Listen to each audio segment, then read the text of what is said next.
दोस्तों, भागवत पुराण 11वां स्कंद अध्याय 6 से 10। अध्याय 6 भगवान कृष्ण द्वारा वैकुंठ लौटने का अनुरोध। श्री शुक ने पुनः कहा, फिर नारद के चले जाने के बाद, जिन्होंने पिछले अध्यायों में चर्चित आध्यात्मिक प्रेम के बारे में वसुदेव के साथ चर्चा की थी, भगवान ब्रह्मा अपने मनजनित पुत्रों जैसे सनक, सनंदन और अन्य देवताओं जैसे इंद्र और सृष्टि के स्वामियों जैसे मरीचि और अन्य के साथ द्वारका में कृष्ण के पास पहुंचे।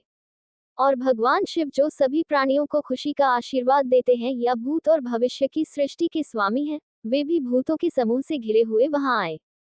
दिव्य भगवान इंद्र, मरुत 49 वायु देवता, 12 सूर्य देवता, 8 वसु, 2 अश्विनी कुमार, दिव्य चिकित्सक ऋभु, अंगिरा, 11 रुद्र, 10 देवताओं का समूह जिसे विश्वदेव के नाम से जाना जाता है, साध्य और अन्य देवता, गंधर्व, दिव्य संगीतकार, अप्सराएं, दिव्य युवतियां और नर्तकियां, नाग, सिद्ध, चारण, यक्ष, ऋषि, पितरों या मानव पूर्वजों के साथ साथ विद्याधर और किन्नर सभी भगवान कृष्ण के दर्शन की इच्छा से द्वारका पहुंचे। कृष्ण, जिन्होंने अपने आकर्षक व्यक्तित्व से सभी को मोहित कर लिया। सभी मनुष्यों के मन को शुद्ध करो और सारी दुनिया में अपनी महिमा फैलाओ जो सभी लोगों के पापों को धो देती है। प्रचुर समृद्धि और ऐश्वर्य से चमकते हुए उस नगर में उन्होंने अतृप्त नेत्रों से भगवान कृष्ण के अद्भुत रूप को देखा।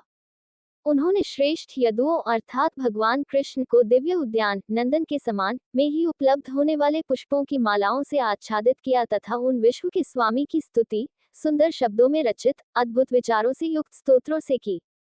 देवताओं की स्तुति। हे प्रभु, हम अपनी तर्क शक्ति, ज्ञानेंद्रियों, अपने प्राण तत्व जो हमारे शरीर को सक्रिय करते हैं, मन और वाणी के साथ आपके चरण कमलों में नतमस्तक हैं, जिनका ध्यान वे लोग अपने हृदय में करते हैं जो आपकी भक्ति से भरे हुए हैं और अपने आप को कर्मों के जटिल मजबूत पाश जाल से मुक्त करना चाहते हैं। लेकिन हम अद्भुत भाग्यशाली हैं कि हम आपको नमन करते समय प्रत्यक्ष रूप से देख पाते हैं, क्योंकि ध्यान करने वाले आपको देखे बिना केवल चिंतन कर सकते हैं। आप तीनों गुणों सत्व, रज और तम में स्थित होकर नियंत्रक के रूप में अपने भीतर इस प्रकट अज्ञेय ब्रह्मांड की रचना, रक्षा और विनाश अपनी 3 गुणों वाली माया शक्ति के माध्यम से करते हैं। लेकिन हे अजय प्रभु, आप इनमें से किसी भी कार्य ऊपर वर्णित से बिल्कुल भी प्रभावित नहीं होते हैं, क्योंकि आप आसक्ति और अन्य दोषों से पूरी तरह मुक्त हैं और अपने स्पष्ट शाश्वत मूल आनंद में पूरी तरह से लीन हैं। हे प्रभु, दुष्ट प्रवृत्तियों जैसे भोग विलास आदि वाले व्यक्तियों के मन की शुद्धि पूजा, विद्या, वैदिक अध्ययन, दान, तप तथा अन्य कर्मकांडों शास्त्रों में विहित से उतनी नहीं होती, जितनी सात्विक प्रकृति वाले व्यक्तियों के मन की शुद्धि आपकी महिमा सुनने से उत्पन्न हुई निरंतर बढ़ती हुई शुद्ध श्रद्धा और भक्ति से होती है।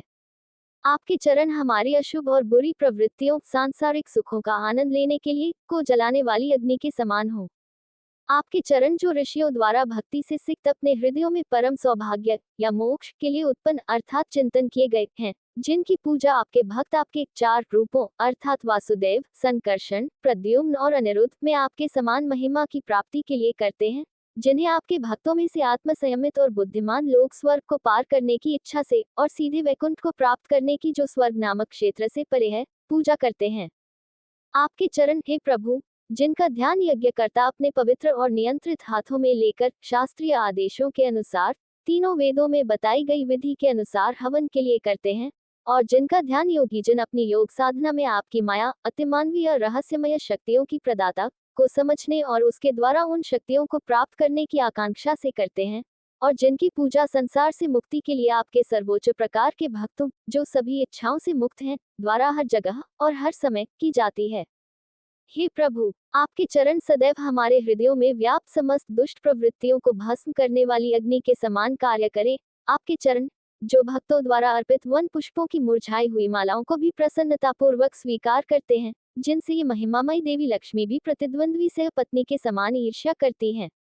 हे प्रभु, आपके चरण हम भक्तों के संपूर्ण पापों को शुद्ध करें। हे पूर्ण एवं सर्वशक्तिमान प्रभु, आपके वे चरण जिन्होंने बलि को उसके राज्य से बाहर निकालने के समय 3 पग में ही ब्रह्मांड को नाप लिया था, किंतु जो दूसरे पग में ही सत्यलोक पहुंच गए थे, जहां से वे तीनों लोकों में बहने वाली गंगा नदी की सबसे ऊंची ध्वजा के समान चमक उठे, जिससे क्रमशः असुरों और देवताओं की सेनाओं में भय उत्पन्न हो गया और वे भयभीत हो गए तथा धर्मात्माओं को स्वर्ग और दुष्टों को नरक की ओर ले गए। परम पुरुष पुरुषोत्तम के चरण हमारी प्रसन्नता को बढ़ाएं। पुरुषोत्तम जिनके काल आत्मा के नियंत्रण में भगवान ब्रह्मा जैसे सभी देहधारी प्राणी तथा अन्य जो एक दूसरे को युद्ध आदि के द्वारा कष्ट दे रहे हैं, वे उसी प्रकार आज्ञा का पालन करते हैं जैसे नाक में छेद की हुई डोरी से नियंत्रित बैल, और आप जो प्रकृति तथा पुरुष दोनों से परे हैं। आप परम पुरुष पुरुषोत्तम हैं, जो इस ब्रह्मांड की उत्पत्ति, स्थिति तथा प्रलय के मूल कारण हैं। श्रुति आपको प्रकृति, पुरुष तथा महत ब्रह्मांडीय बुद्धि का तत्व का नियंत्रक तथा संहारक कहती है। काल के रूप में 12 महीनों के एक वर्ष के रूप में आपकी 3 नाभियां ग्रीष्म, वर्षा तथा शीत के 3 चतुर्मासीय काल हैं तथा आप अविचल तथा अगोचर गति से सबको समाप्त करने में लगे रहते हैं। आपसे वीर प्राप्त करके अमोघ शक्ति वाला पुरुष ईश्वर गर्भ में शिशु के समान माया के द्वारा महत नामक तत्व को रखता है। वह महत उस वीर शक्ति से युक्त होकर अपने अंदर से इस सुवर्णमय ब्रह्मांड को उसके 7 बाह्य कोशों 8 सहित उत्पन्न करता है। हे इंद्रिय प्रभु, चूंकि आप अपनी माया के गुणों के परिवर्तन से उत्पन्न इंद्रिय विषयों का भोग करते हुए भी आसक्त नहीं होते, इसलिए आप स्थावर जंगम सृष्टि के अधिपति हैं, जबकि अन्य जीव यहाँ तक कि योगी भी उन भोग विषयों से डरते हैं, अर्थात उनकी लालसा से बंधे रहते हैं जिन्हें उन्होंने त्याग दिया है या जो अस्तित्व में ही नहीं है। आप इंद्रिय विषयों से अनासक्त हैं, क्योंकि उनकी मोहक मनोहरता प्रेम के देवता के बाणों के समान तथा प्रेम के संदेश को प्रभावशाली ढंग से व्यक्त करने के लिए उनकी धनुषाकार भौं तथा उनकी मुस्कान और तिरछी निगाहों के माध्यम से व्यक्त करने के बावजूद भी आपकी 16,000 पत्नियां आपके मन को प्रभावित या उत्तेजित नहीं कर सकी। आपकी मधुर कथाओं के रूप में अमृत की धाराएं तथा आपके चरणों को धोकर बहने वाली गंगा जैसी नदियां दोनों ही तीनों लोकों के पापों को दूर करने में समर्थ हैं। आपके भक्त जो अपने जीवन स्तर तथा समाज में वर्ग के लिए निर्धारित शुद्ध कर्तव्यों का पालन करते हैं, वे दोनों प्रकार के तीर्थों पवित्र जल का सेवन करते हैं, एक वेदों में वर्णित आपकी महिमा के रूप में तथा दूसरा आपके चरणों से बहने वाली गंगा के जल का, पहला अपने कानों से तथा दूसरा अपने शरीर से। 100 यज्ञों के करने वाले ब्रह्मा जी ने भगवान शिव तथा अन्य देवताओं के साथ भगवान श्रीहरि की स्तुति की और आकाश में खड़े होकर कृष्ण को प्रणाम किया तथा निम्नलिखित प्रार्थना की। ब्रह्मा ने कहा, हे प्रभु, हम सब ने पहले आपसे प्रार्थना की थी कि आप पृथ्वी का भार उतार दे। हे सबके अंतर्यामी, हमारी प्रार्थना के अनुसार आपने वह कार्य पूरा कर दिया है। सत्यनिष्ठ धर्मप्रायण लोगों में आपने धर्म में जीवन क्रम स्थापित किया है। समस्त संसार के पापों को धोने वाली आपकी महिमा सब दिशाओं में फैल गई है। आपने यदुवंश में अवतार लेकर उत्तम अति मनोहर रूप धारण करके जगत के कल्याण के लिए असाधारण कार्य किए हैं। हे जगत के नियंता, जो धर्मात्मा लोग कलियुग में आपके क्रीड़ापूर्ण कार्यों को सुनेंगे और उनका गुणगान करेंगे, वे आसानी से अंधकार संसार को पार कर जाएंगे। हे परम पुरुष, यदुवंश में आपकी पूजा प्रकट हुए 125 शरद वर्ष बीत चुके हैं। हे ब्रह्मांड के आधार, देवताओं के लिए किया जाने वाला कोई भी कार्य अधूरा नहीं रह गया है। जहाँ तक तुम्हारी जाति का प्रश्न है, वह ब्राह्मणों के शाप से विलुप्त हो चुकी है। यदि आप इसे स्वीकार करने की कृपा करें, तो कृपया अपने परमधाम में पुनः प्रवेश करें और हम सेवकों, समस्त लोगों तथा उनके रक्षक देवताओं की रक्षा करें, हमारे क्षेत्र में पधारने का आशीर्वाद देकर तथा हमारी पूजा स्वीकार करके। श्री शुक ने कहा, हे राजन, ब्रह्मा आदि देवताओं द्वारा स्तुति किए गए यशस्वी भगवान कृष्ण, जिन्होंने अपनी माया से मानव रूप धारण किया था, उनकी प्रार्थना को स्वीकार करके उन्हें उत्तर दिया। प्रभु ने उत्तर दिया, हे देवों के सरदार, आपने जो कुछ मुझसे कहा है, वह मैंने पहले ही निश्चित कर लिया है। आपका सारा काम पूरा हो चुका है और पृथ्वी का बोझ हल्का हो गया है। ये यादव वंश अपने पराक्रम और ऐश्वर्य से उद्दंड होकर संपूर्ण जगत को अपने अधीन करने की इच्छा रखता है, किंतु जैसे समुद्र की लहरों को किनारे से रोककर रखता हूँ, वैसे ही मैंने इन्हें वश में कर लिया है। यदि मैं शक्ति के नशे में चूर अहंकारी यदुओं के इस विशाल कुल का नाश किए बिना पृथ्वी से चला जाऊंगा, तो अपनी सीमा लंघ चुके यदुओं के इस उमड़ते ज्वार से सारा संसार नष्ट हो जाएगा। ब्राह्मणों के शाप से यादव वंश के विनाश की प्रक्रिया पहले ही शुरू हो चुकी है। इस जाति के पूर्ण विनाश के बाद ही मैं आपके क्षेत्र में वैकुंठ के रास्ते आऊंगा। हे निष्पाप ब्रह्मदेव, श्री शुक ने पुनः कहा, इस प्रकार ब्रह्मांड के स्वामी कृष्ण द्वारा संबोधित किए जाने पर स्वयंभू भगवान ब्रह्मा ने उन्हें प्रणाम किया और देवगणों सहित अपने लोक को लौट गए। तत्पश्चात जब भगवान ने देखा कि द्वारका नगरी पर गंभीर अशुभ संकेत दिखाई दे रहे हैं, तो उन्होंने वहां एकत्रित वृद्ध यदुओं को सलाह दी। महिमावान प्रभु ने कहा, ये अत्यंत अशुभ संकेत सब ओर से प्रकट हो रहे हैं और ब्राह्मणों की ओर से हमारी जाति के विरुद्ध एक ऐसा शाप आया है जिसे टालना अत्यंत कठिन है। अतः हे वृद्ध यादवों, यदि हम जीवित रहना चाहते हैं तो अब यहाँ और अधिक ठहरना वांछनीय नहीं है। हम आज ही परम पवित्र प्रभास स्थान पर जाने के लिए प्रस्थान करें। कृपया अब और विलंब न करें। प्रभास में ही चंद्रदेव दक्ष के शाप के कारण क्षय रोग से ग्रस्त हो गए थे, किंतु यहीं के पवित्र जल में स्नान करने से वे तुरंत रोग से मुक्त हो गए थे तथा उनकी उंगलियां पुनः उगाई थीं। हम प्रभास के पवित्र जल में स्नान करें और जल से तर्पण करके अपने पितरों, पूर्वजों तथा देवताओं को प्रसन्न करें। हम सुपात्र ब्राह्मणों को स्वादिष्ट भोजन खिलाएं तथा सुपात्र व्यक्तियों को बहुमूल्य दान दें। हमारे बहुमूल्य दान के कारण ही हम अपने सभी पापों से मुक्त हो जाएंगे, अर्थात उनसे मुक्त हो जाएंगे जैसे लोग नावों की सहायता से समुद्र को पार करते हैं। श्री शुक ने कहा, हे कुलसुख, भगवान के इस प्रकार आदेश पाकर यादवों ने उस पवित्र स्थान की ओर जाने का मन बना लिया और अपने रथ तैयार करने लगे। हे राजन, ये सब देखकर, भगवान की सलाह सुनकर, भयंकर संकेतों को देखकर, भगवान कृष्ण की भक्ति में लीन उद्धव एकांत स्थान में, अर्थात जब वे एकांत में थे, उनके पास गए। उन्होंने जगत के स्वामी भगवान के चरणों में सिर झुकाकर तथा हाथ जोड़कर इस प्रकार प्रार्थना की, हे देवों के अधिपति, हे योगेश्वर, हे परम यशस्वी प्रभु, मेरा विश्वास है कि आप इस यादव जाति का विनाश करने के पश्चात इस संसार से प्रस्थान करेंगे, क्योंकि यद्यपि आप ऐसा करने में समर्थ हैं, तथापि आपने ब्राह्मणों के शाप का प्रतिकार नहीं किया।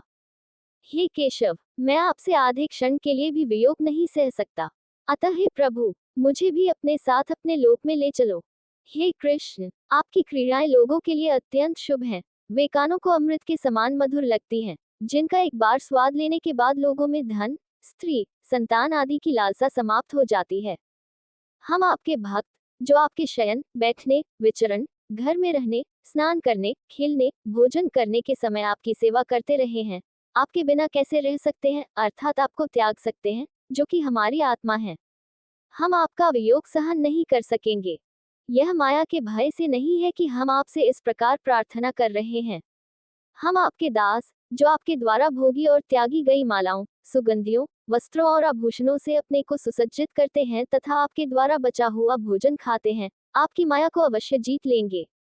हे मुनियों, जो वायु पर निर्वाह करते हैं, जो तपस्या करते हैं और आजीवन कठोर ब्रह्मचर्य का पालन करते हैं, वे शांत, निष्पाप सांसारिक जीवन त्यागी होकर आपके ब्रह्म नामक धाम को प्राप्त होते हैं।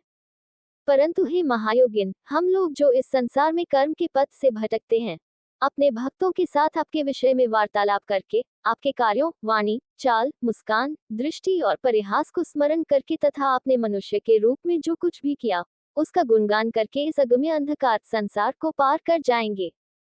हे भगवान श्री कृष्ण, जब इस प्रकार प्रार्थना की गई, तब देव की पुत्र भगवान ने अपने अनन्य सेवक तथा प्रिय भक्त उद्धव से इस प्रकार कहा, ब्रह्मा, शिव और लोकपाल मेरे वापस लौटने और स्वर्ग अर्थात वैकुंठ में रहने की उत्सुकता से इच्छा रखते हैं।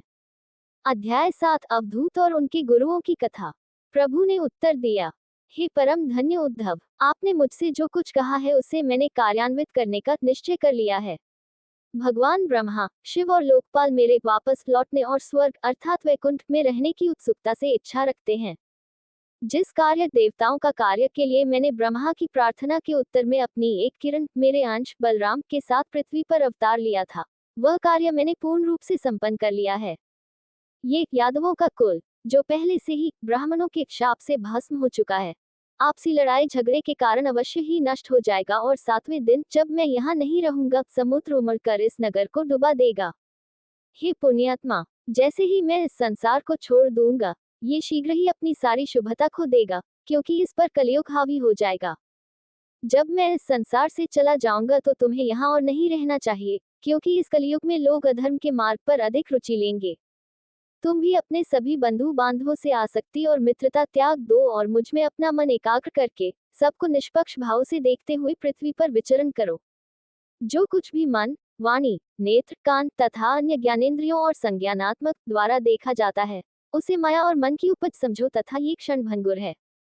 भेद या विविधता की धारणा एक विचलित और अनियंत्रित मन की गलत फहमी है। इसके परिणाम स्वरूप अच्छे और बुरे परिणाम होते हैं। ये तर्क दिया जा सकता है कि निषेध और निषेध के अपने आदेश द्वारा वेद भेद की धारणा का समर्थन करता है। लेकिन ये सही नहीं है। निर्धारित कार्य, उसके न करने और निश्चित कार्य के बीच का अंतर उन लोगों के मार्गदर्शन के लिए है जो अच्छे और बुरे के बारे में गलतफहमी रखते हैं। वेद उन लोगों के मार्गदर्शन के लिए है जो अविद्या से ग्रस्त हैं। इसलिए अपनी सभी इंद्रियों को नियंत्रित करके और अपने मन को मुझ पर एकाग्र करके अपने आप को प्रशिक्षित करो कि इस विशाल ब्रह्मांड को अपने भीतर देखें और अपनी आत्मा को मुझ ब्रह्म में अर्थात मेरे साथ एक रूप देखें। ब्रह्म और आत्मा की एकता संपूर्ण ब्रह्मांड को अपने भीतर व्याप्त या समाहित करने की आत्मा की क्षमता को स्पष्ट करती है। वेदों के ज्ञान और आत्म साक्षात्कार से युक्त होकर तथा समस्त देहधारियों के साथ अपनी आत्मा की एकता को जानकर तू आत्म साक्षात्कार के परम आनंद से युक्त हो जाएगा और तुझे देवताओं आदि से कोई बाधा नहीं आएगी। जो व्यक्ति अच्छे बुरे के भाव से परे है, वह अबोध बालक के समान है।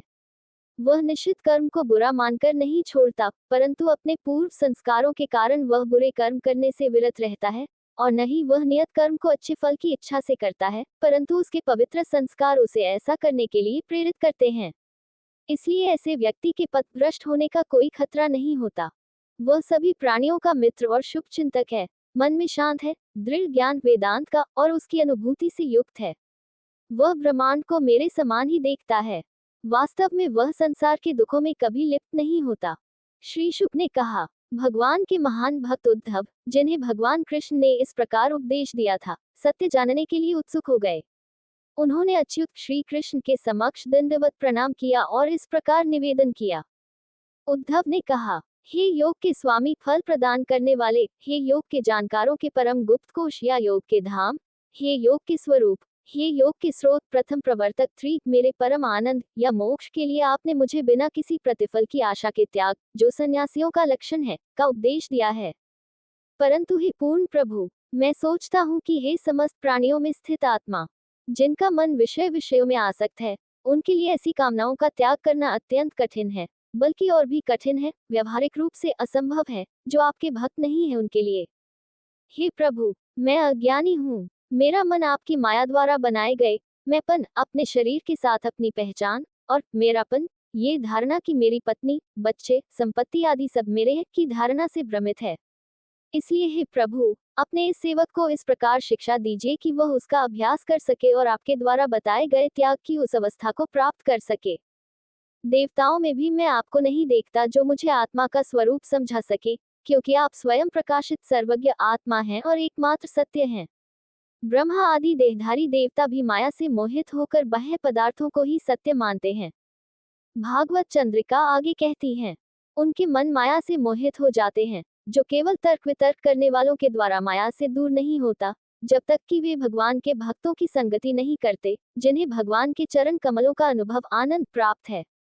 ऐसी संगति उन लोगों को भी संभव है जो गृहस्थ जीवन जीते हैं और जिन्होंने 3 प्रकार के दुखों को भोगा है, और इस प्रकार उनके पापों का बोझ हल्का हो जाने के कारण वे विषय भोगों की ओर कम प्रवृत्त होते हैं। तब त्रयाभिष्टप्ताना नृणा खलु सत्संगम स्यात् न तु विषय लालास्नम। जीवन के दुखों से झुलसकर मेरा मन संसार से विरक्त हो गया है। हे नारायण, मैं आपकी शरण चाहता हूँ। आप सभी जीवों के मित्र हैं। आप सनातन कालरहित वैकुंठ में रहने वाले सर्वज्ञ परमेश्वर हैं, जो सभी दोषों से रहित हैं, काल और देश में अनंत हैं, उन दोनों से परे हैं। प्रभु ने कहा, ये सर्वविदित है कि जो व्यक्ति आध्यात्मिक गुरु के मार्गदर्शन के बिना भी स्वयं से संसार के वास्तविक स्वरूप का अन्वेषण करते हैं, वे आत्म प्रयास से स्वयं को उन्नत कर लेते हैं और सांसारिक सुखों की लालसा से मुक्त हो जाते हैं।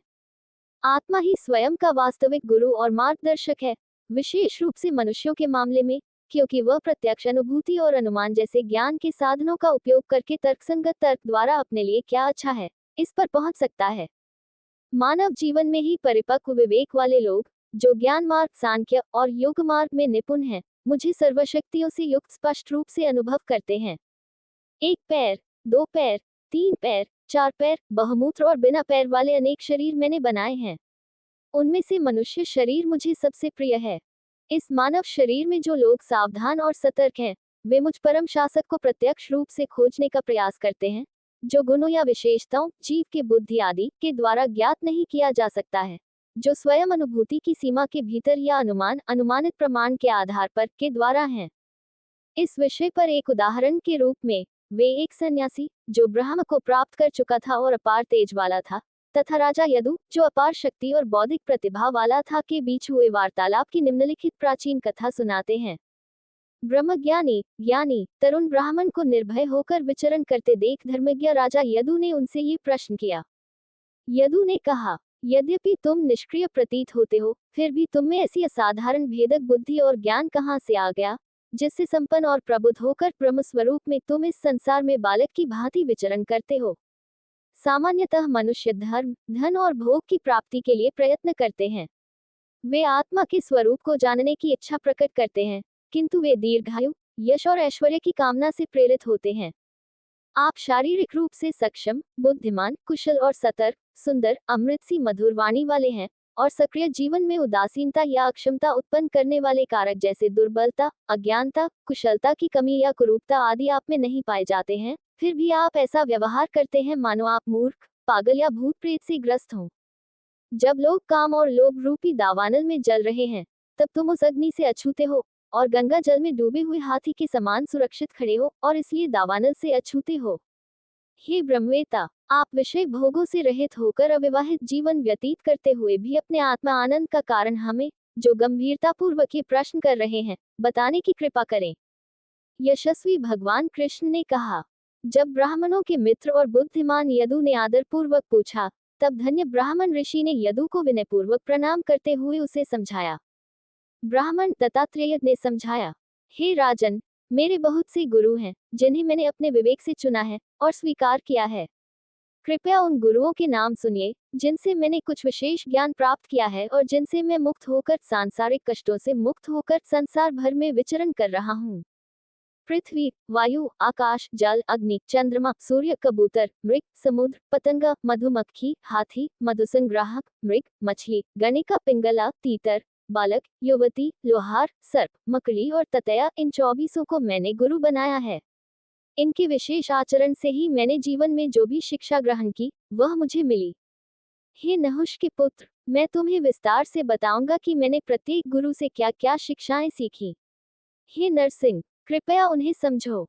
मैंने पृथ्वी से यह व्रत सीखा है कि जब अन्य प्राणी मेरे ऊपर रौंदे जाएं, तथा मेरे साथ बुरा व्यवहार किया जाए, तब भी मैं अविचलित रहूं। ये पूर्ण ज्ञान रखते हुए कि ये अत्याचारी ईश्वर की इच्छा और प्रभाव के अधीन कार्य कर रहे हैं, दृढ़ निश्चयी बुद्धिमान व्यक्ति को अपने कर्तव्य पथ धर्म से विचलित नहीं होना चाहिए। पहाड़, जो धरती का एक हिस्सा है और जिससे पेड़, घास, झरने जैसी चीजें दूसरों के इस्तेमाल के लिए हैं, कि शिष्य के रूप में एक धर्मी व्यक्ति को अपने सभी कामों को दूसरे प्राणियों की भलाई के लिए त्यागना सीखना चाहिए। और पेड़, जो धरती का एक और हिस्सा है और जो दूसरों की इच्छा के अनुसार खुद को काटने, उखाड़ने और प्रत्यारोपित करने की अनुमति देता है, कि शिष्य के रूप में उसे सीखना चाहिए कि वह दूसरों के लिए है और उनकी इच्छा के अनुसार उपयोगी है। जैसे प्राण रूपी वायु जीवित रहने के लिए अन्न और जल की अपेक्षा करती है, रूप, रस और इंद्रिय के अन्य विषयों की नहीं, उसी प्रकार महात्मा को भी जीविका की न्यूनतम आवश्यकताओं से ही संतुष्ट रहना चाहिए और विषय भोगों की लालसा नहीं करनी चाहिए। तथापि उसे उतना ही ग्रहण करना चाहिए जिससे भूख न लगे, जो, यदि ग्रहण न किया जाए, उसकी बुद्धि को धुंधला कर दे और ज्ञान को अस्पष्ट कर दे, और न ही अपने मन और वाणी को इंद्रिय विषयों की इच्छा से विचलित करना चाहिए। जैसे वायु अनासक्त रहती है प्राकृतिक सौंदर्य से या वन के जलने से, उसी प्रकार योगी को भी अपने आसपास के विविध प्रकार के इंद्रिय विषयों, जैसे गर्म, ठंडा, मीठा आदि में भाग लेते हुए भी अपने मन को इन इंद्रिय विषयों के गुणों और दोषों से पृथक और अनासक्त रखना चाहिए।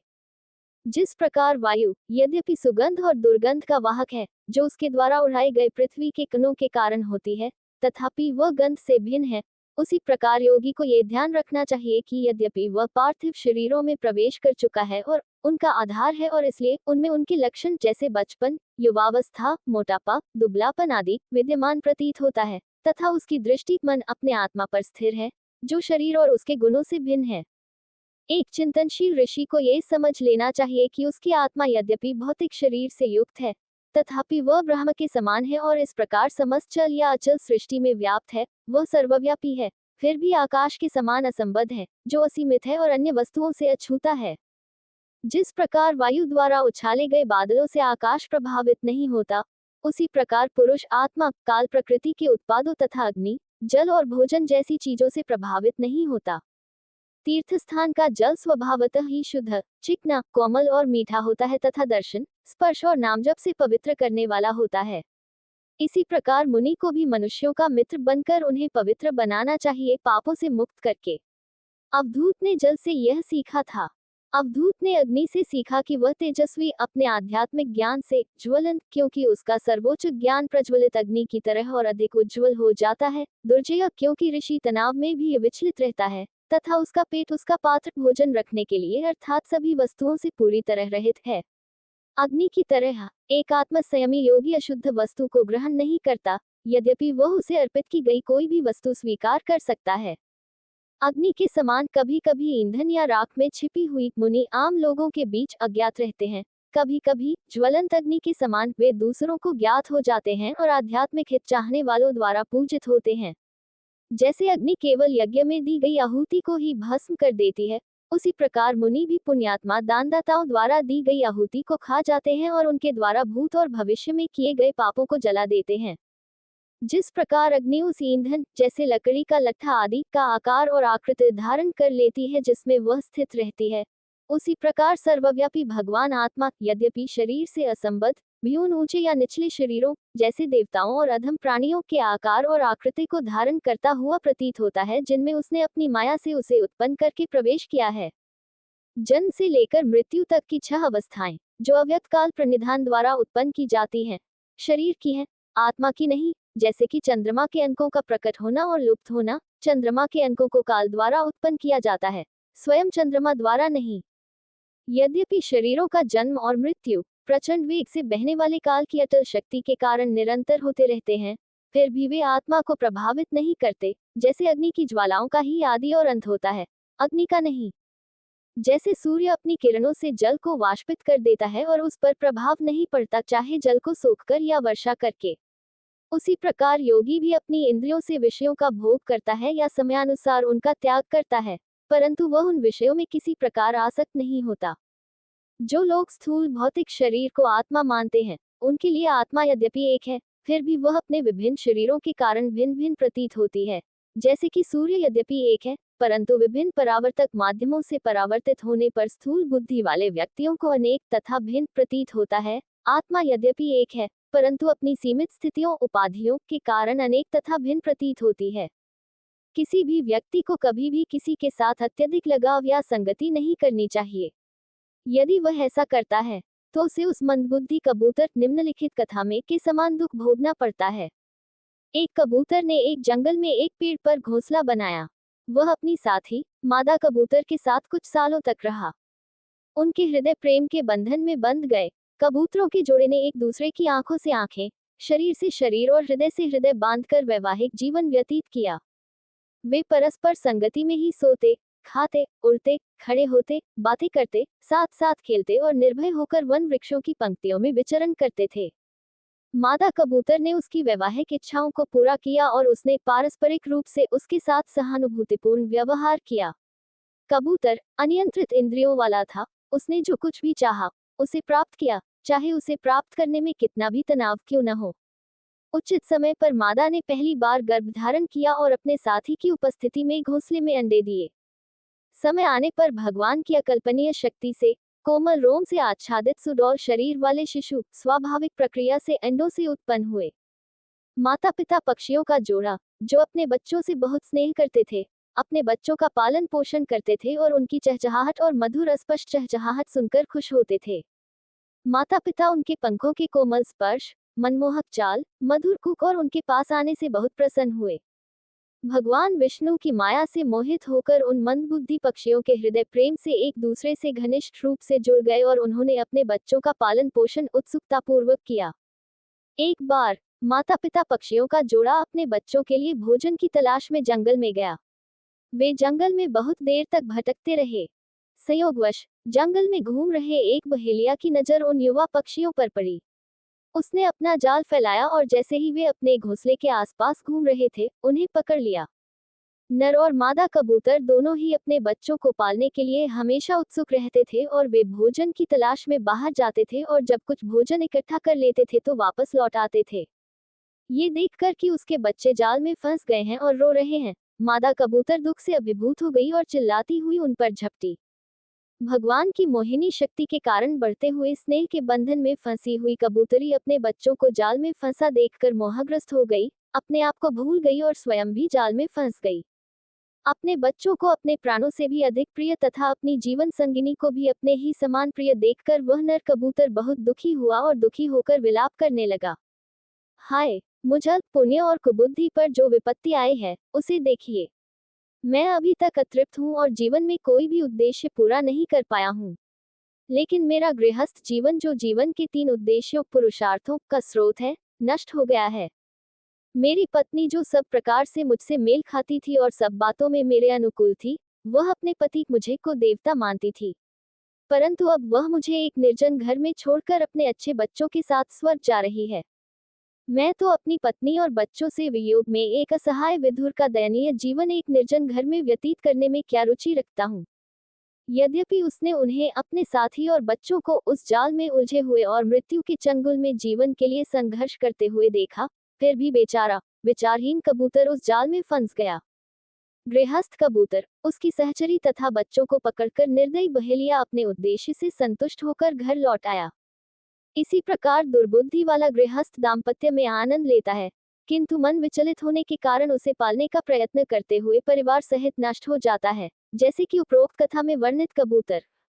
मनुष्य जन्म संसार से मुक्ति का द्वार खोलने के समान है। जो मनुष्य जन्म पाकर भी गृहस्थ जीवन में आसक्त रहता है, उसे बुद्धिमान लोग उस श्रेष्ठता से गिरा हुआ मानते हैं जिस पर वह चढ़ चुका है। अध्याय 8। अवधूत ने 9 गुरुओं से क्या सीखा। ब्राह्मण ने आगे कहा, इंद्रियों द्वारा उत्पन्न सुख तथा दुख को सभी देहधारी प्राणी स्वर्ग तथा अंतःपुर में अनुभव कर सकते हैं।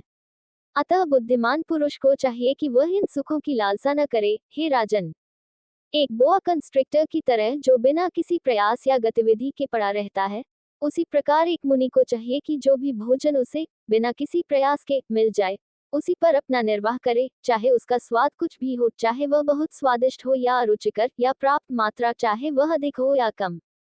यदि किसी ऋषि को भोजन न मिले, जो भगवान द्वारा भेजे गए भोजन पर ही जीने की प्रतिज्ञा करता है, तो उसे भोजन के लिए प्रयत्न नहीं करना चाहिए, बल्कि अपने गुरु विशाल सर्प की तरह कई दिनों तक बिना भोजन के पड़े रहना चाहिए, लेकिन भोजन के लिए प्रयत्न नहीं करना चाहिए। शारीरिक शक्ति, मानसिक शक्ति और इंद्रियों की सुदृढ़ता से युक्त होने पर भी साधु को निश्चेष्ट और निद्राशून्य होकर शयन करना चाहिए। इंद्रियों की शक्ति होने पर भी उसे भोजन के लिए कोई प्रयत्न नहीं करना चाहिए। निर्मल पारभासी जल के असीम अथाह अविचल गहरे समुद्र के समान मुनि को शांत, ध्यान में लीन, अभेद्य, गूढ़, काल, स्थान आदि से अप्रभावित तथा वासनाओं से अविचलित होना चाहिए।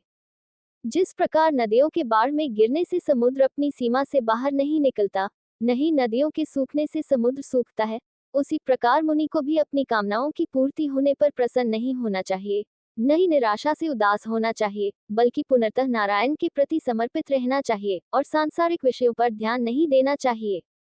इंद्रियों को वश में रखने वाला मनुष्य ईश्वर की साक्षात मोहिनी शक्ति स्त्री को देखकर उसके मोहखाव भाव और चाल ढाल पर मोहित हो जाता है और अग्नि में उड़ते हुए पतंगे के समान अंधकार में नरक में गिरता है। Closing square bracket. स्त्रियों, स्वर्णाभूषणों, सुंदर वस्त्रों तथा माया द्वारा उत्पन्न अन्य वस्तुओं में मोहित हुआ मनुष्य विवेक खोकर उन्हें भोग समझकर अग्नि में पड़े हुए पतंगे के समान स्वयं को नष्ट कर लेता है। किसी भी जीव को कष्ट न पहुंचाते हुए साधु को केवल अल्प मात्रा में भोजन ग्रहण करना चाहिए, वह भी केवल अपने शरीर के भरण पोषण के लिए पर्याप्त। इस संबंध में उसे मधुमक्खी का मार्ग अपनाना चाहिए। जिस प्रकार एक चतुर व्यक्ति छोटे बड़े सभी फूलों से शहद एकत्रित करता है, उसी प्रकार एक कुशल और चतुर व्यक्ति को छोटे बड़े सभी शास्त्रों का सार आत्मसात कर लेना चाहिए। सन्यासी को शाम या अगले दिन के लिए दान का कुछ भाग जमा करने की दृष्टि से दान स्वीकार नहीं करना चाहिए। उसे भोजन ग्रहण करने के लिए अपनी हथेलियों और भंडारण के लिए अपने पेट के अलावा किसी अन्य पात्र का उपयोग नहीं करना चाहिए। उसे मधुमक्खी की तरह संग्रहकर्ता नहीं होना चाहिए। सन्यासी को शाम या कल के लिए भोजन नहीं रखना चाहिए। यदि वह मधुमक्खी की तरह भोजन करेगा तो वह अपने भंडार के साथ ही नष्ट हो जाएगा। भिक्षुक को चाहिए कि वह युवा स्त्री लकड़ी की बनी गुड़िया को पैर से भी न छुए, क्योंकि वह हथिनी को छूने पर बंधे हुए हाथी की तरह काम भावना से बंध जाएगा। बुद्धिमान व्यक्ति को कभी भी किसी अन्य व्यक्ति की स्त्री से संपर्क करने का प्रयास नहीं करना चाहिए, क्योंकि उसे पता होना चाहिए कि वह उसकी मृत्यु है, जैसे कि एक हाथी अपने से अधिक शक्तिशाली दंतैलों द्वारा मारा जाता है। लोभी कंजूसों द्वारा परिश्रम पूर्वक संचित किया गया धन न तो उनके द्वारा भोगा जाता है, न दान में दिया जाता है, अपितु उसे कोई दूसरा शक्तिशाली व्यक्ति, जो धन का स्थान जानता है, भोग लेता है, और वह भी कोई दूसरा व्यक्ति भोग लेता है। जैसे मधु संग्रहकर्ता बाह्य संकेतों से मधु के छत्ते शहद के भंडार का स्थान जान लेता है और उसे हड़प लेता है। जैसे मधु संग्रहकर्ता मधुमक्खियों द्वारा एकत्रित शहद का प्रथम भोगी होता है, उसी प्रकार गृहस्थों द्वारा बड़े कष्ट से संचित किए गए धन का फल अर्थात गृहस्थों द्वारा बनाया गया भोजन सर्वप्रथम भोगने वाला सन्यासी होता है। शिकारी के संगीत से मोहित होकर फंसने वाले मृग से वन में रहने वाले तपस्वी को ये शिक्षा लेनी चाहिए कि उसे अश्लील कामुक वासना उत्पन्न करने वाले गीत नहीं सुनने चाहिए, प्रभु गीत सुनने चाहिए। युवतियों के अश्लील नृत्य, वाद्य संगीत और गीतों का आनंद लेते समय विभांडक ऋषि की संतान ऋषिशृंग उन स्त्रियों के हाथों का खिलौना बन गया। अनियंत्रित जीव के द्वारा लुभावने स्वादों के प्रलोभन में आकर मनुष्य अपनी तर्क शक्ति खो देता है और चारे से आकर्षित होकर विचारहीन मछली की तरह मर जाता है। व्रत रखने से बुद्धिमान व्यक्ति अपनी सभी इंद्रियों को शीघ्र ही वश में कर लेते हैं, केवल जीभ स्वाद की इंद्रिया को छोड़कर, जो भूख के समय और भी अधिक शक्तिशाली हो जाती है।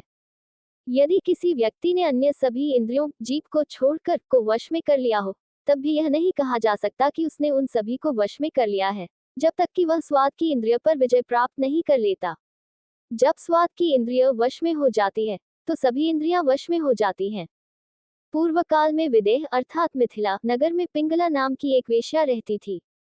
हे राजकुमार, कृपया उससे जो कुछ मैंने सीखा है, उसे सुनिए। एक अवसर पर सार्वजनिक महिला ने उचित समय पर अपने आकर्षण को पूरी तरह से प्रदर्शित करने के लिए खुद को सजाया और एक प्रेमी को एक मुलाकात के लिए लुभाने के इरादे से दरवाजे के बाहर इंतजार किया। हे श्रेष्ठ पुरुष, जब उसने मार्ग से जाते हुए लोगों को देखा तो धन के लोभी होने के कारण उसने सोचा कि ये धनी लोग हैं जो उसके प्रेमी बनकर उससे धन लेने आए हैं। जब राहगीर आते और अपनी राह चले जाते उसकी उपेक्षा करते हुए, तो वह स्त्री, जो वेश्यावृत्ति से अपना जीवन यापन करती थी, इस झूठी आशा में लगी रहती कि कोई और धनी व्यक्ति आएगा और उससे मोटी रकम लेकर आ सकेगा। इस तरह उसकी बेशुमार उम्मीदें धराशायी हो गईं, उसकी नींद उड़ गई। वह दरवाजे पर खड़ी रही, आधी रात होने तक अंदर बाहर आती जाती रही। धन कमाने की आशा के विफल होने के कारण उसका मुंह सूख गया और वह मन से उदास हो गई। लेकिन चिंता से उत्पन्न निराशा ने उसके अंदर वास्तविक खुशी का भाव उत्पन्न कर दिया। अब मेरी ओर से उस स्त्री का गीत सुनो जिसका मन पूरी तरह से निराश हो गया था। सांसारिक वस्तुओं के प्रति पूर्ण उदासीनता मनुष्य के हाथ में इच्छा की डोरियों को काटने वाली तलवार के समान है। उद्धरण चिन्ह। हे राजन, जिस प्रकार अध्यात्म ज्ञान से रहित मनुष्य अपना मेरापन नहीं छोड़ सकता, उसी प्रकार जिस व्यक्ति के मन में सांसारिक वस्तुओं के प्रति पूर्ण वैराग्य का भाव उत्पन्न नहीं हुआ है, वह शरीर के व्यसनों से मुक्त नहीं हो सकता। पिंगला ने कहा, हाय, मेरी मोह की सीमा तो देखो, मैंने अपने मन और इंद्रियों को वश में नहीं किया है। मैं विचारहीन होकर भी एक तुच्छ प्रेमी से अपनी इच्छा पूरी करने की इच्छा रखता हूँ, जो मुझे सच्चा सुख देने में समर्थ है, तथा जो मुझे बहुत धन संपत्ति प्रदान करता है। ऐसे नित्य समीपस्थ प्रेमी अर्थात अंतर्यामी आत्मा की उपेक्षा करके मैंने मोहवश ऐसे तुच्छ पुरुष की शरण ली, जो मेरी कामनाओं की पूर्ति करने में असमर्थ है, तथा जो मुझे दुख, भय, शोक और मोह के अतिरिक्त कुछ भी नहीं देता। अफसोस कि मैंने एक सार्वजनिक महिला का जीवन जीकर अपनी आत्मा को व्यर्थ ही कष्ट में डाला है, जो कि सबसे निंदनीय व्यवसाय है। खुद को एक कंजूस दयनीय महिला व्यसनी को बेचकर मैंने धन और सुख पाने की उम्मीद की थी। मेरे अलावा दूसरा कौन ऐसा पुरुष शरीर चाहेगा जो घर के समान है, जिसकी संरचना हड्डियों से बनी है, जो त्वचा, बाल और नख से ढकी है, जिसमें 9 द्वार हैं, जो गंदगी को बाहर निकालते हैं और जो गंदे मल मूत्र से भरा है। संपूर्ण विदेह नगरी मिथिला में संभवतः मैं ही एकमात्र मूर्ख तथा दुष्ट स्त्री हूँ, जो अपने भक्तों को अपने स्वरूप में रखने वाले इस अच्युत के अतिरिक्त अन्य व्यक्तियों से सुख की आशा रखती हूँ। वे सभी देहधारियों के प्रियतम मित्र, रक्षक और आत्मा हैं। मैं उनके अधीन हो जाऊंगी और देवी लक्ष्मी की तरह उनके साथ आनंद मनाऊंगी। जन्म मरण के अधीन मनुष्य और काल के वश में रहने वाले देवता अपनी स्त्रियों को कहाँ तक सुख दे सकते हैं, क्योंकि सभी सुखों का आदि और अंत होता है। ऐसा प्रतीत होता है कि भगवान विष्णु मेरे किसी अज्ञात कार्य पूर्वजन्म के कारण मुझ पर प्रसन्न हुए हैं। अतः मेरे हृदय में यह वैराग्य उत्पन्न हो गया है, जो अंततः सुख की ओर ले जाता है।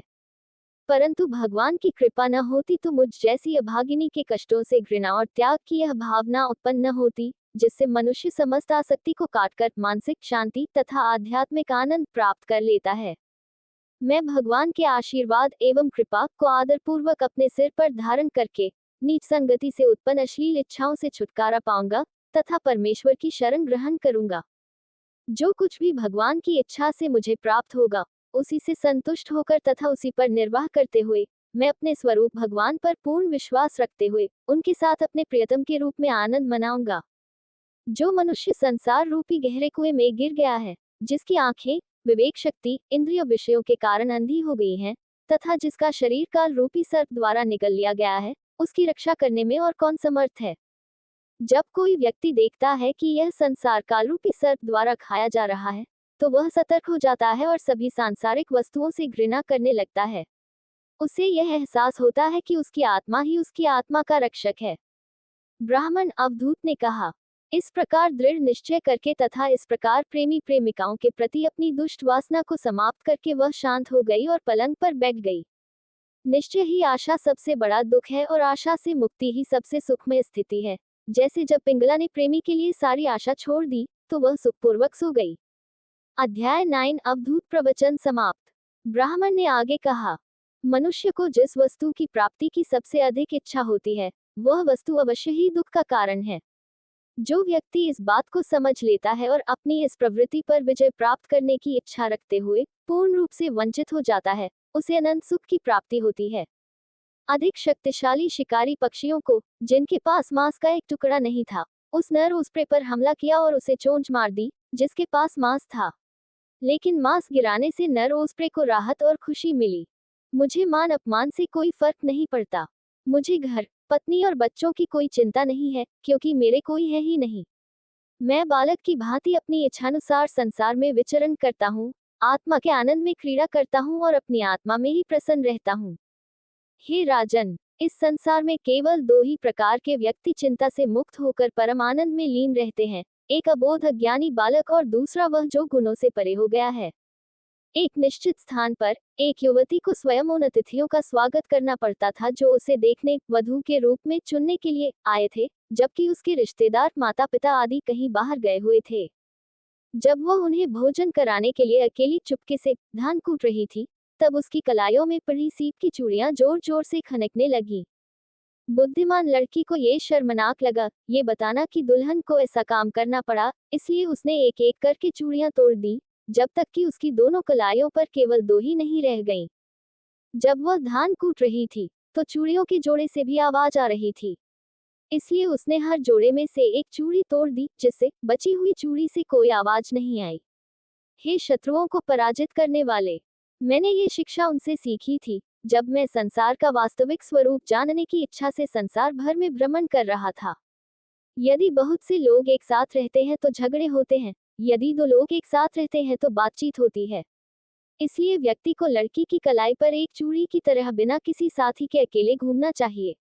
आसन की दृढ़ता प्राप्त करके तथा श्वास को वश में करके मनुष्य को अपने मन को धनुर्धारी की भांति लक्ष्य पर केंद्रित करना चाहिए तथा त्याग और योगाभ्यास के द्वारा अपने मन को सजगतापूर्वक स्थिर रखना चाहिए।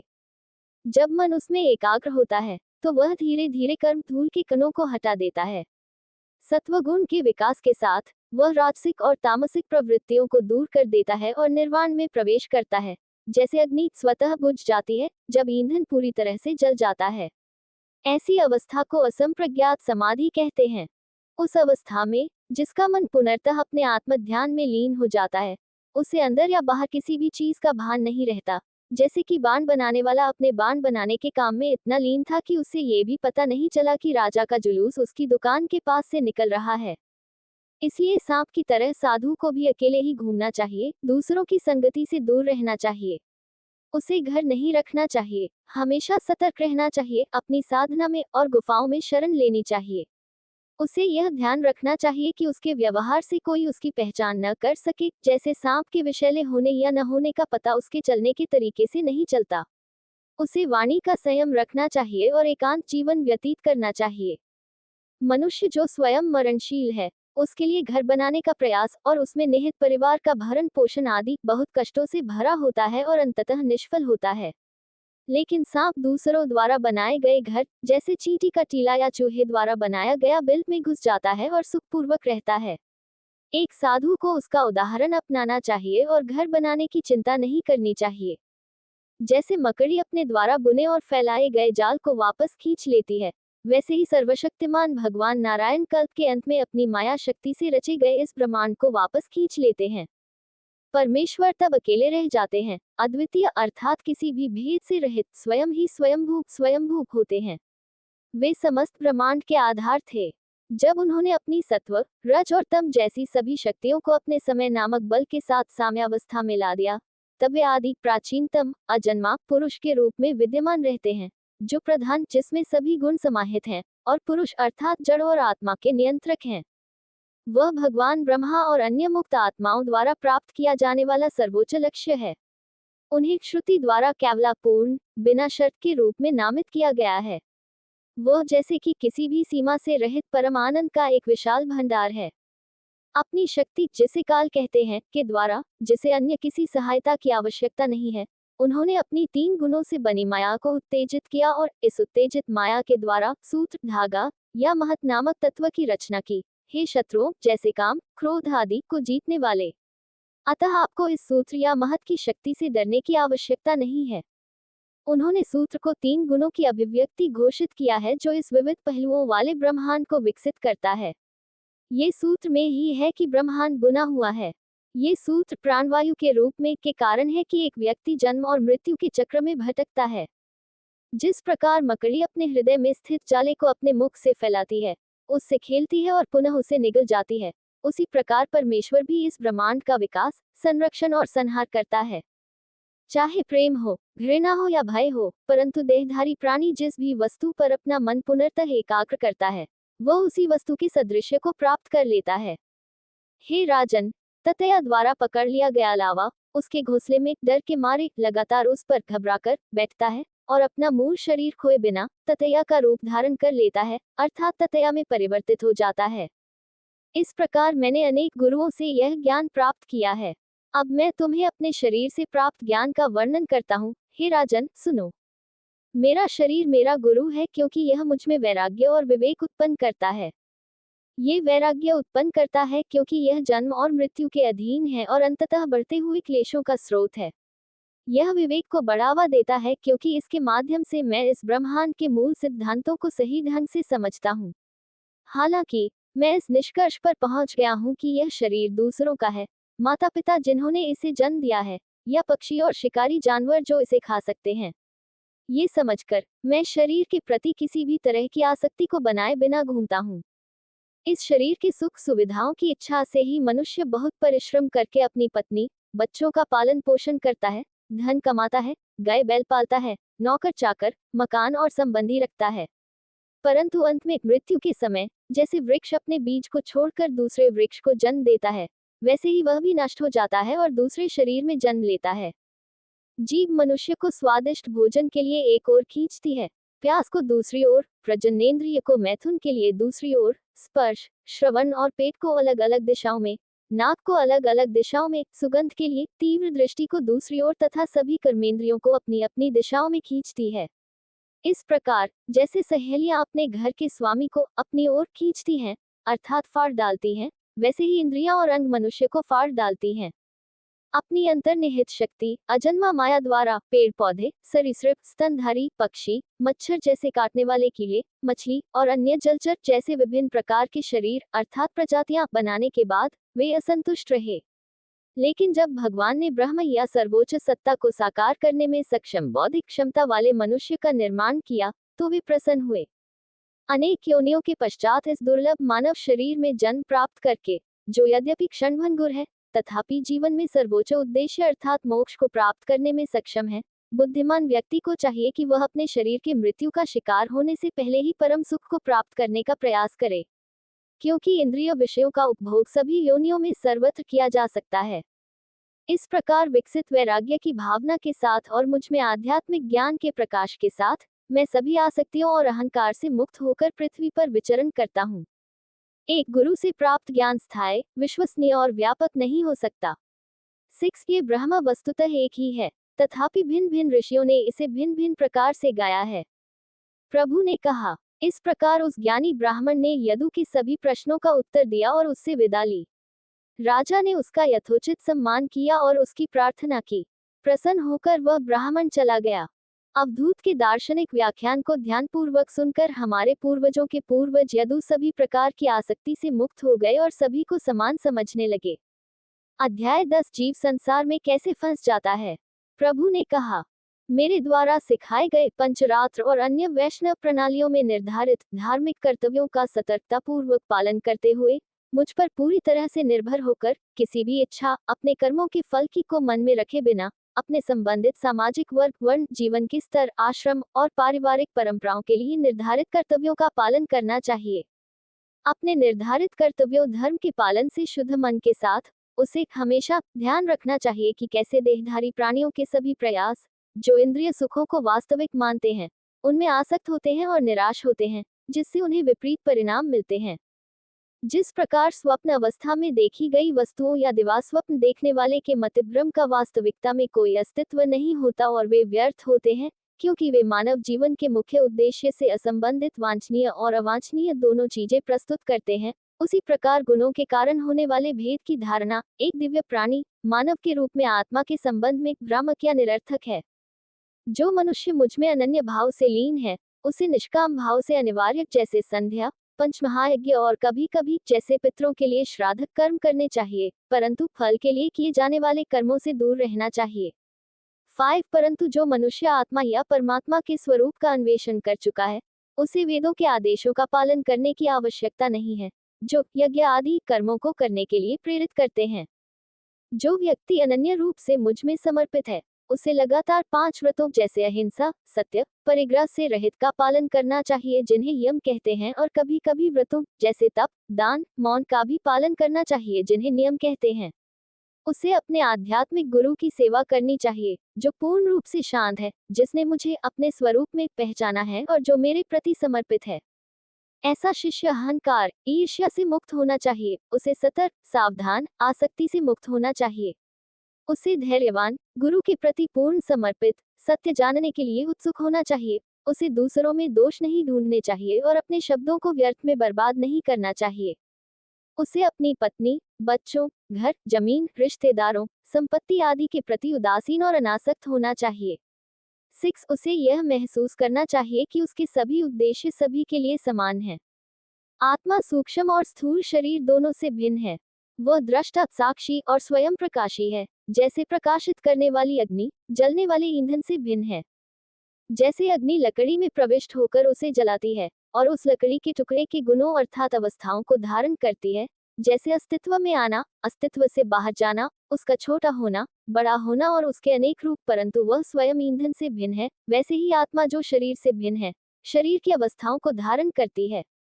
8 यद्यपि उसका जन्म, मृत्यु, वृद्धि, आकार, रूप आदि नहीं है, क्योंकि जिसे शरीर कहा जाता है वह भगवान पुरुषोत्तम की माया के 3 गुणों से निर्मित है और संसार, जन्म मरण का चक्र आत्मा और शरीर की मिथ्या पहचान का परिणाम है। केवल आत्मा और शरीर के बीच के भेद के वास्तविक ज्ञान से ही संसार की यह भ्रांति दूर होती है। इस प्रकार गहन अन्वेषण वास्तविकता में के द्वारा व्यक्ति को ठीक से यह अनुभव कर लेना चाहिए कि उत्पाद अर्थात उसके शरीर में निवास करने वाली परम दिव्य आत्मा शरीर से भिन्न है, और फिर धीरे धीरे इस भ्रांति को दूर कर देना चाहिए कि यह भौतिक जगत वास्तविक है। गुरु लकड़ी का सहारा देने वाला निचला टुकड़ा है और शिष्य सहारा देने वाला ऊपरी टुकड़ा है। शिक्षा घर्षण या इन टुकड़ों को एक साथ जोड़ने की प्रक्रिया है, और ज्ञान वह अग्नि है जो खुशी लाती है। योग्य शिष्य की यह अत्यंत शुद्ध बुद्धि जब आध्यात्मिक दृष्टि से योग्य गुरु द्वारा प्रखर की जाती है, गुणों से उत्पन्न माया को दूर कर देती है। गुणों, इंद्रियों और इंद्रियों के विषयों को तथा उनसे उत्पन्न हुए जगत को जलाकर अर्थात दूर करके ये बुद्धि भी ईंधन के पूर्णतया भस्म हो जाने पर अग्नि के समान स्वतः ही लुप्त हो जाती है। यदि आप इन कर्मों के कर्ताओं और परिणाम स्वरूप सुखों और दुखों के भोक्ता की अनेकता में विश्वास करते हैं, और जगत, काल, शास्त्र और व्यक्तिगत आत्माओं की नित्यता और पृथकता में विश्वास करते हैं, जैसा कि मीमांसक करते हैं। यदि आप मानते हैं कि सभी वस्तुओं में एक निरंतरता या नित्यता है जबकि वे निरंतर परिवर्तन से गुजरती हैं, और यह कि बुद्धि इसके द्वारा देखे गए विभिन्न वस्तुओं के रूपों के अनुसार बदल जाती है, हे उद्धव, ऐसा होने पर भी विभिन्न शरीरों के साथ आत्मा के बार बार जबरदस्ती संसर्ग के कारण और काल के विभाजन के बल के कारण सभी देहधारी आत्माएं बार बार जन्म, मृत्यु आदि की विभिन्न अवस्थाओं के अधीन होती हैं। यहाँ भी आपके तर्क से ये स्पष्ट हो जाता है कि कर्म करने वालों में स्वतंत्र इच्छा का अभाव है तथा सुख दुख भोगने वालों के लिए कोई विकल्प नहीं है। जो दूसरों पर आश्रित है और उनकी दया पर निर्भर है, उसे क्या सुख हो सकता है? जो देहधारी जीवात्मा विद्वान है और वैदिक कर्म करने की विधि में निपुण है, उन्हें लेशमात्र भी वास्तविक सुख नहीं मिलता और न ज्ञानियों को दुख मिलता है। इसलिए कर्म करने की विधि जानने का अभिमान व्यर्थ और निरर्थक है। यद्यपि कुछ लोग सुख प्राप्ति और दुख निवारण के उपाय जानते हैं और स्वतंत्र इच्छा का सिद्धांत स्वीकार किया जाता है, फिर भी ऐसे जानकार भी मृत्यु की शक्ति का प्रतिकार करने के उपाय से अनभिज्ञ हैं। जब मृत्यु निकट हो, तो कौन सी वस्तु या इच्छा की प्राप्ति उसे खुशी दे सकती है? कोई भी वस्तु उस पीड़ित को खुशी नहीं दे सकती जिसे मृत्यु स्थल पर ले जाया जा रहा हो। वेदों द्वारा बताए गए स्वर्गीय सुख भी ईर्ष्या, जलन, विनाश और क्षय से दूषित हैं, जैसा कि पृथ्वी पर अनुभव किए जाने वाले सुखों के मामले में है। और इच्छाओं की पूर्ति में कई बाधाएं और असफलता की संभावनाएं हैं, जैसा कि कृषि के मामले में है। यदि कोई धार्मिक कार्य विधिपूर्वक संपन्न हो जाए और उसमें कोई बाधा न आए, तो भी उसे किस प्रकार की दिव्य गति प्राप्त होती है, ये सुनो। इस लोक में यज्ञों द्वारा देवताओं जैसे इंद्र, वरुण आदि की पूजा करके यज्ञकर्ता देवलोक में जाता है तथा अपने पुण्य से अर्जित दिव्य सुखों का भोग करता है। अपने पुण्य कर्मों से अर्जित समस्त सुख सुविधाओं से युक्त सुंदर वस्त्र पहने हुए वह सुंदर दिव्य रथ में बैठकर गंधर्वों द्वारा गान करते हुए दिव्य युवतियों के साथ क्रीड़ा कर रहा था। वह दिव्य रथ में, जो छोटी छोटी झनकार वाली घंटियों से सुशोभित है तथा जो यात्री की इच्छानुसार चलता है, स्वर्ग की अप्सराओं के साथ क्रीड़ा करते हुए दिव्य सुखों में इतना लीन हो जाता है कि उसे अपने आसन पतन का पता ही नहीं चलता। जब तक उसके पुण्यों का भंडार समाप्त नहीं हो जाता, तब तक वह स्वर्ग में आनंद पूर्वक रहता है। किंतु जब पुण्यों का भंडार समाप्त हो जाता है, तब काल उसे नीचे धकेल देता है और वह अनिच्छा से नीचे गिर जाता है। यदि कोई व्यक्ति अधर्मियों की संगति के कारण अधर्म में आनंद लेता है अथवा अपनी इंद्रियों पर नियंत्रण खो देता है, वह कामी और कामी होकर कृपण, लोभी, स्त्रियों में आसक्त तथा जीवों को निर्दयतापूर्वक हानि पहुंचाने वाला हो जाता है।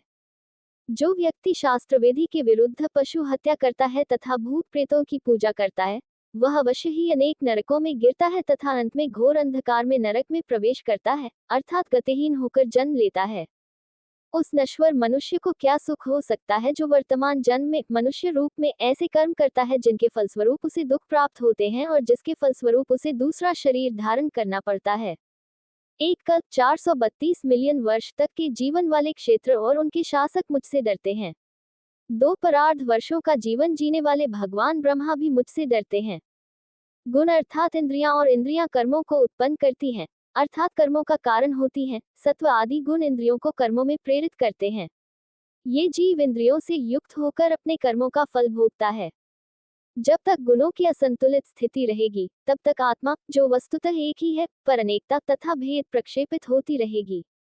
जब तक आत्मा में अनेकता बनी रहेगी, तब तक जीव की पराधीनता बनी रहेगी।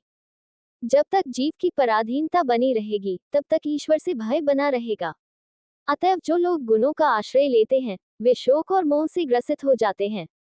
जब माया के तीनों गुणों में असंतुलन हो जाता है, तब गुणों में हलचल होती है। तब अज्ञानी लोग मुझे काल, आत्मा, आगम, लोक, स्वभाव और धर्म जैसे अनेक नामों से पुकारते हैं। उद्धव ने पूछा, हे प्रभु, आत्मा शरीर के गुणों से युक्त तथा उनमें स्थित होते हुए भी उनसे कैसे बंधती है? अथवा यदि वह स्वतंत्र है, तो उनमें कैसे लिप्त होती है? इस विषय में सही स्थिति क्या है? बद्ध या मुक्त आत्मा को किन विशेषताओं से पहचाना जाता है? वह कैसा व्यवहार करता है? वह किसके साथ खेलता या घूमता पाया जाता है? वह किन चीजों का आनंद लेता या त्यागता है? वह कैसे लेटता, बैठता या घूमता है? हे अच्युत, आप समस्याओं का समाधान करने वालों में सबसे आगे हैं। मैं सचमुच उलझन में हूँ। एक ही आत्मा कैसे नित्य बद्ध और नित्य मुक्त हो सकती है? कृपया मुझे ये समस्या समझाने की कृपा करें। दोस्तों, अगली वीडियो देखने के लिए आप चैनल सब्सक्राइब जरूर करें और लाइक करें और कमेंट करें। जय श्री राधा कृष्ण। दोस्तों।